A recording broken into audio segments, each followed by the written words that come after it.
તો કેમ છો દોસ્તો, મેં પ્રથમ founder of investor Parikh welcome કરું છું અમારી એકેડેમીની અંદર.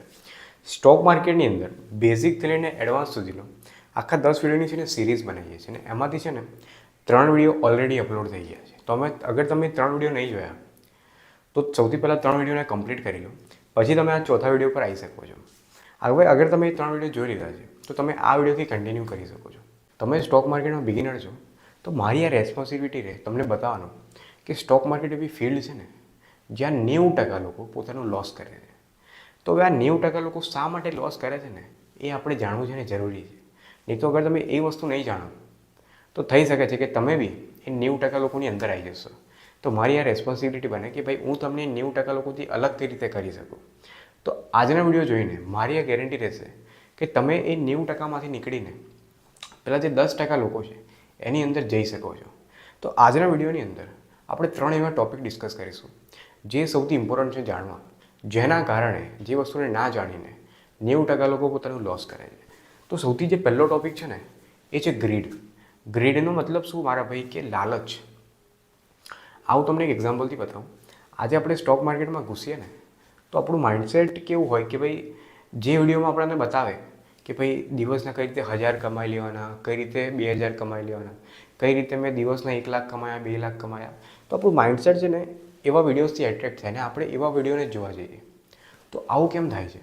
કેમ કે આપણું માઇન્ડ અંદરને અંદર એવું વિચારવા લાગ્યું છે હવે કે ભાઈ સ્ટોક માર્કેટ એવી વસ્તુ છે ને જ્યાં દિવસના 1000 કમાય, 2000 કમાય, 5000 કમાવાય. બટ એકચ્યુઅલિટી રિયાલિટી તમને કહું ને તો આવું નથી હોતું. આજે આગળ તમે એવા વિડીયોને જોઈને જે પણ એ લોકો તમને શીખવાડે ને, ઇન્ડિકેટર શીખવાડે, ચાર્ટ પેટર્ન શીખવાડે, ટેકનિકલ એનાલિસિસ બતાવે, આ જે બી બધું વસ્તુ છે ને એ બધી 40-50% એક્યુરેસીવાળી છે. એટલે શું કે આજે અગર તમે એમને યુઝ કરી લેશો ને તો એક દિવસ પૈસા કમાવશો, 2 દિવસ પૈસા કમાવશો, પછી ત્રીજો દિવસ એવો આવશે ને કે જે પાછલા 2 દિવસમાં કમાવ્યું છે ને બધું સપાચટ થઈ જશે. તો કોઈ પણ વસ્તુ જેની એક્યુરેસી 40-50% હોય એના પર આપણે 100% રીતે ડિપેન્ડન્ટ થઈ જઈએ. અગર તમારે પૈસા કમાવા છે સ્ટોક માર્કેટથી તો કોઈ એવી વસ્તુ શીખો ને જેની એક્યુરેસી થોડી વધારે હોય, જે આપણને પરફેક્ટલી બતાવી શકે કે ભાઈ આ જે વસ્તુ છે એક્યુરેટ છે કે નથી. આની માટે તમે સ્ટોક માર્કેટની અંદર ફંડામેન્ટલ શીખો કે ભાઈ કંપની અત્યારે કેવી છે. આ બધી છે ને રિયાલિટીની વસ્તુ છે કે ભાઈ કંપનીની દર વર્ષે કેટલી સેલ કરે છે, કંપની દર વર્ષે કેટલું પ્રોફિટ કમાય છે, શું કંપની જોડે જેનું ઇન્ટરેસ્ટ પે કરે છે એનાથી વધારે કંપની કમાય છે કે નહીં કમાવતી. તો આ જે બધી વસ્તુ છે ને મારા ભાઈ એ રિયાલિટીની વસ્તુ છે, એ પ્રેક્ટિકલ વસ્તુ છે, આ રિયલ લાઈફમાં છે.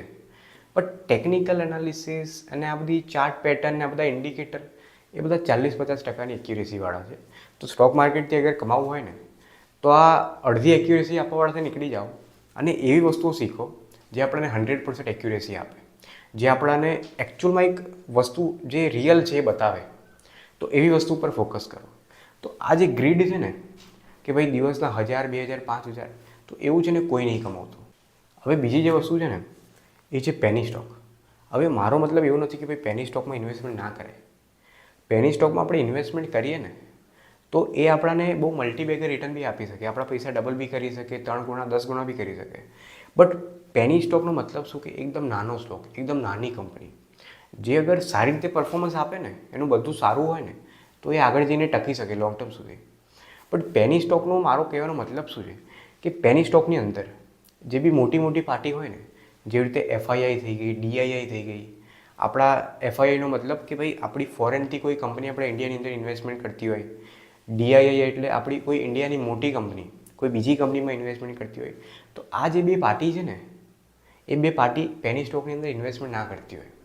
કારણ કે એની પાછળનું કારણ શું કે આ જે મોટી મોટી પાર્ટીઝ હોય ને એમનું જે ફંડ હોય ને એ 100 કરોડથી ઉપરનું હોય અને એટલી તો પેની સ્ટોકની કંપની પર ના હોય.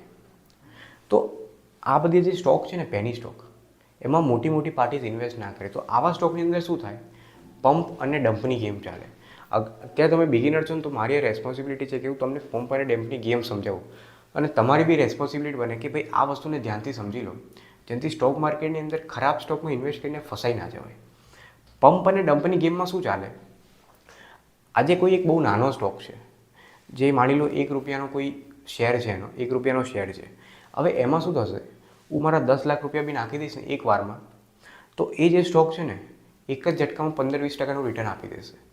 તો આવા સ્ટોકની અંદર શું થાય કે જેની જોડે એક અમાઉન્ટ છે, માની લો અત્યારે 10 લાખ મેં કીધા, જેની જોડે 50 લાખ 1 કરોડનું અમાઉન્ટ છે, એ લોકો અહીંયા પંપ અને ડમ્પની ગેમ ચલાવે, જેમાં આ લોકો શું કરે કે બીજી સસ્તો સ્ટોક છે ને એમાં પોતાના 1 કરોડ રૂપિયા નાખી દો, અને જ્યારે એ સ્ટોક એક વેલ્યુ પર આવી જાય ને 25-30% વધી ગયો હોય ને, ત્યારે એ જે સ્ટોક વધ્યો ને એના પછી માર્કેટિંગ ચલાવો, એડવર્ટાઇઝ ચલાવો, લોકોને બતાવો કે જો આ સ્ટોકે કેટલું બધું રિટર્ન આપ્યું છે, 1-2 દિવસમાં અઠવાડિયામાં 30%નું રિટર્ન આપી દીધું છે, આ સ્ટોકમાં આ વસ્તુ સારી છે, આ સ્ટોકમાં આ વસ્તુ સારી છે. તો જનરલી માર્કેટિંગ કરીને, એડવર્ટાઇઝ કરીને જ્યારે આ સ્ટોક અહીં આવી ગયો હોય ને ત્યારે આપણા લોકોને એ લોકો એડવર્ટાઇઝ બતાવે કે ભાઈ જો સ્ટોકે આટલું રિટર્ન આપ્યું છે. જેનાથી શું થાય કે જ્યારે આપણે ઇન્વેસ્ટમેન્ટ એ લોકોએ કર્યું હતું ને અને આપણે જ્યારે ઇન્વેસ્ટમેન્ટ કરવા જઈએ ને તો બહુ બધા બાયર આવી જાય, તો હવે એ લોકોને છે ને વેચવાનો મોકો મળી જાય. તો હવે જ્યારે એ લોકો વેચીને નીકળી જાય ને ત્યારે આપણે લોકો જેમને અહીંયા ઇન્વેસ્ટમેન્ટ કર્યું હતું ને એ લોકો ફસાઈ જાય. કેમ કે હવે વેચવા જાય ને તો કોઈ ખરીદવાવાળું જ નહીં સ્ટોકને. એમને અગર જ્યારે વેચવું હોય, આપણા લોકોને જ્યારે સ્ટોક વેચવો હોય તો સામે કોઈ ખરીદવાવાળો બી તો હોવો જોઈએ ને. તો આપણે જ્યારે વેચવાનો ટાઈમ આવે ને ત્યારે કોઈ ખરીદવાવાળું જ ના હોય, તો એટલે આપણે લોકો ત્યાં ફસાઈ જતા હોઈએ છીએ. તો એટલે મારો મોટિવ છે કે પેની સ્ટોકમાં ઇન્વેસ્ટમેન્ટ કરો છો ને તો પેની સ્ટોકની અંદર એ જોઈ લેજો કે એની અંદર વોલેટિલિટી કેટલી છે, કેટલા લોકો એ સ્ટોકને દરરોજ ખરીદે છે, કેટલા લોકો દરરોજ એ સ્ટોકને વેચી રહ્યા છે.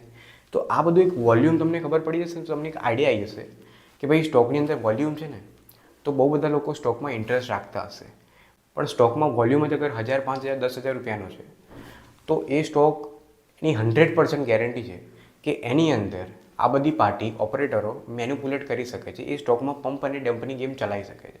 તો આ વસ્તુ હંમેશા ધ્યાન રાખજો કે પેની સ્ટોકમાં ઇન્વેસ્ટમેન્ટ કરો છો ને એની અંદર એની વોલેટિલિટી અને વોલ્યુમ એનું જોઈ લેજો. તો બીજી એક વસ્તુ આપણે શું શીખીએ કે ભાઈ પેની સ્ટોકમાં ઇન્વેસ્ટમેન્ટ કરતાં પહેલાં આ બે વસ્તુ આપણે હંમેશા જોઈ લેવી જોઈએ. હવે જે ત્રીજી વસ્તુ છે ને એ છે બ્લાઇન્ડ ડિપેન્ડન્સી. હવે જો ડિપેન્ડન્સી છે ને ખોટી નથી, આપણે અગર કોઈ પર ડિપેન્ડન્ટ રહીએ છીએ ને સ્ટોક માર્કેટની અંદર તો એ વસ્તુ ખોટી નથી, પણ તમે જેના પર બી ડિપેન્ડન્ટ રહો છો ને, જે માણસ તમને સ્ટોક બતાવે છે એ સ્ટોક જે બતાવે છે ને એની પાછળનું છે ને તમને રીઝન ખબર હોવી જોઈએ. એની પાછળ તમારે થોડીક રિસર્ચ કરવી જોઈએ કે ભાઈ જે પણ માણસ મને સ્ટોક બતાવે છે એ સ્ટોકમાં ઇન્વેસ્ટમેન્ટ કરવાનું શું કારણ છે. હવે આનાથી છે ને ખાલી એક જ પ્રોબ્લેમ થઈ શકે, જે તમારો એડવાઇઝર છે ને એ તો હોલ્ડ કરી લેશે લોસમાં અને એને પ્રોફિટમાં બુક કરીને વેચશે, પણ તમે કેમ કે રિસર્ચ નહીં કરી તો તમે લોસમાં જ એને બુક કરી દેશો. તો આ જે વસ્તુ છે કે ભાઈ બ્લાઇન્ડલી ડિપેન્ડન્સી નહીં રાખવાની, જ્યાંથી પણ સ્ટોકની એડવાઇસ મળે છે ને એ સ્ટોક ઉપર એકવાર પોતે બી રિસર્ચ કરી લેવાની, જેનાથી શું છે કે તમે એને લોસમાં બુક કરીને વેચીને નીકળી ના જાઓ, તમે એને પ્રોફિટ આવવાની રાહ જુઓ. તો આજે જે આપણે 3 વસ્તુ ડિસ્કસ કરી એને તમે સારી રીતે સમજી લીધી ને તો તમારો જે પેલો લાલ કલરનો પોર્ટફોલિયો છે ને એ ધીમે ધીમે લીલો થવા લાગશે.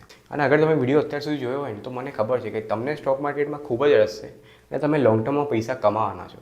તો અગર તમે ચેનલને સબસ્ક્રાઈબ કરીને મારી સાથે જોડાઈ જાઓ છો ને તો મારી આ ગેરંટી રહેશે કે હું તમને લોંગ ટર્મમાં કરોડપતિ બનાવીને છોડીશ, અને એક ખોટા રસ્તા પર લઈ જઈને નહીં, એક સાચા રસ્તા પર લઈ જઈને જ્યાં હું પોતે ચાલીને આગળ વધી રહ્યો છું.